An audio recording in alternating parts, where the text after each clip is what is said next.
欢迎大家又回来我的频道。今天继续年夜饭系列。中国人的年夜饭的餐桌上绝对不能没有鱼，寓意着年年有余嘛。蒸鱼人人都会做，那既然是年夜饭的餐桌，当然就要有一个华丽的登场。所以今天就来一个孔雀开屏豉油蒸鱼。好友又给我送了一条930克重的东星斑，但由于收到的当天下午我有事不得不外出，所以只能在隔了好几个小时以后才处理它。当我把它从氧气袋里拿出来的时候，其实它已经奄奄一息了。不知道是不是因为焖得太久了，颜色有点暗沉，不如我们平常见到的东星斑这么鲜艳。虽然有些可惜，但是也绝对不能辜负朋友的一番好意。我们从它透亮的眼睛中呢，可以看出鱼的本身还是非常新鲜的。因为今天要分享的是一个孔雀开屏式的蒸鱼，所以我们先把鱼头跟鱼尾砍下。鱼尾的部分呢，就先像我这样贴着鱼骨，把两端的肉给割开。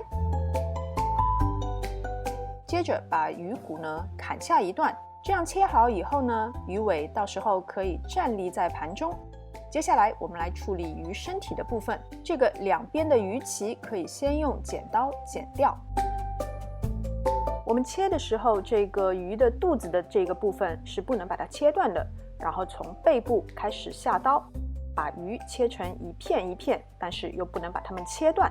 如果换作是我妈的话，大概用手就能把这个鱼骨给敲断，但我实在不行，所以只能借助一些工具。每一片的厚度基本上都不到1厘米，原则上呢是切得越薄，片数越多，展开越好看。但是太薄的话，可能会把肉切断，所以这个间距你还是要自己斟酌一下。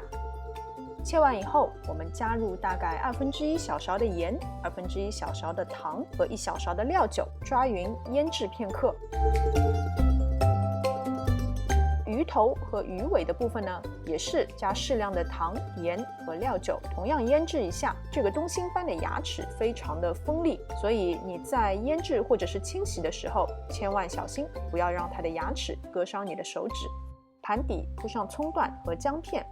鱼身、鱼头、鱼尾就分别像我视频中所演示的这样放上去。这个鱼头呢，我想让它站着的，但是后来我发现它会倒下，所以我先让它躺着，等蒸完以后才把它竖起来。接着就把它放进已经煮滚水的蒸锅内，大火蒸6分钟。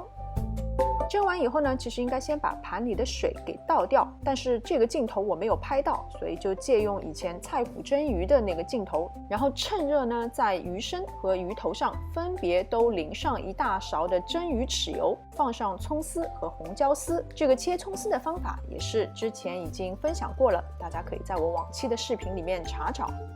最后淋上烧得滚烫的热油，伴随着这个非常疗愈的声音，色香味俱全的豉油蒸东星斑就完成啦。透过屏幕我们都可以看到这个东星斑的肉质真的是非常的细嫩，简简单单的做法，味道却非常的鲜美。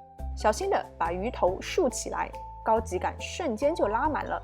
赶快学起来，年夜饭的时候给家人录一手吧。我也在这里祝大家年年有余。好啦，今天的视频就到这边，非常感谢大家的观看。喜欢我的视频，请记得点赞、分享和关注我的频道。我们下次再见。